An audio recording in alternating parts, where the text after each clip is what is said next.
Welcome students, अस्सलाम वालेकुम। कैसे हैं बेटा, आप लोग सब खैरियत से हैं? तो आज के सेशन के अंदर हम जो डिस्कस करने वाले हैं वो है हमारा topic loudness and factors on which loudness depends, और साथ साथ इस बात के बारे में भी पढ़ेंगे कि कौन से ऐसे फैक्टर्स हैं जो कि लाउडनेस पे डिपेंड कर रहे होते हैं। ठीक है जी।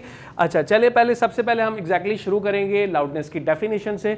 लेकिन डेफिनेशन पर जाने से पहले हम अगर किसी दूसरे को एक आम रोज़ाना की ज़िंदगी के अंदर अगर हम लाउडनेस का वर्ड सुनते हैं तो दिमाग में हमारे क्या ख्याल आता है उसको पढ़ लेते हैं। तो जूल जो है वो एनर्जी का यूनिट है, मेजरिंग यूनिट है।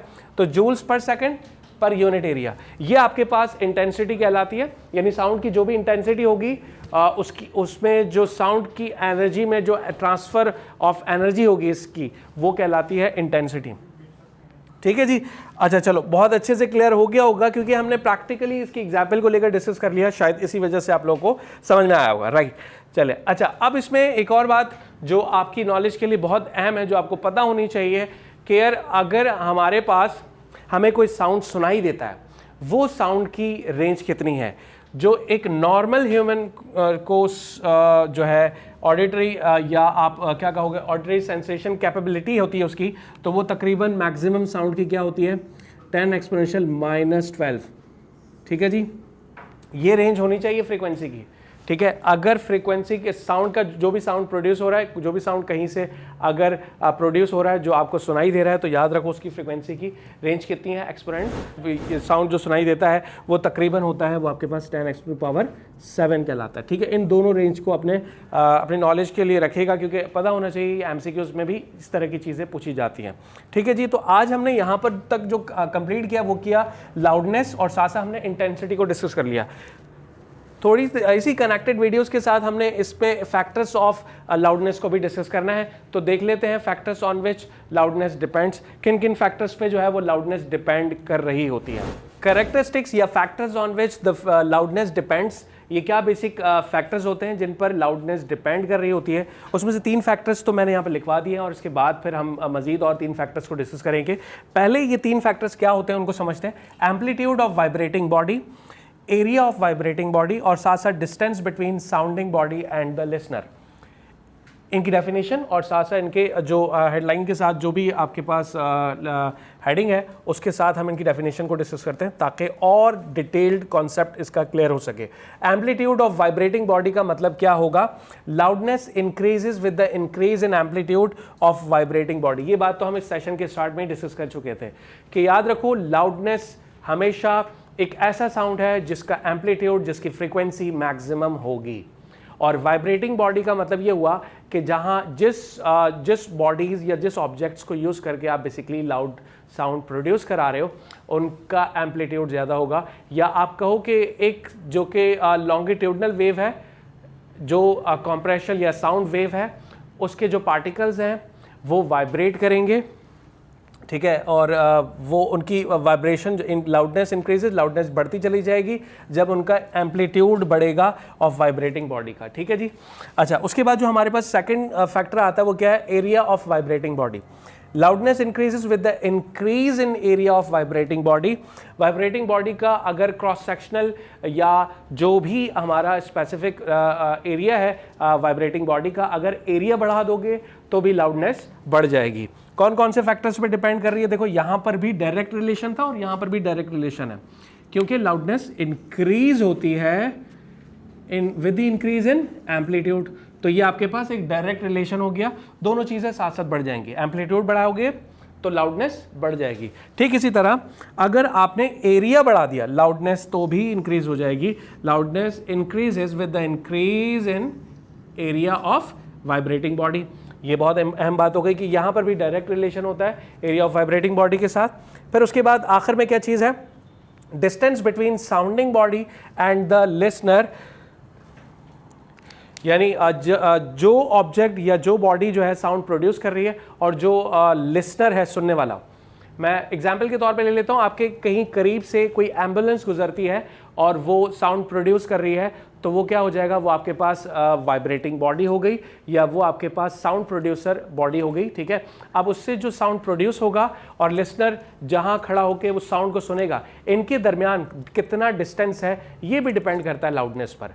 अगर डिस्टेंस ज़्यादा होगा तो एग्जैक्टली लाउडनेस कम होगी, और अगर डिस्टेंस कम होगा तो लाउडनेस ज़्यादा होगी।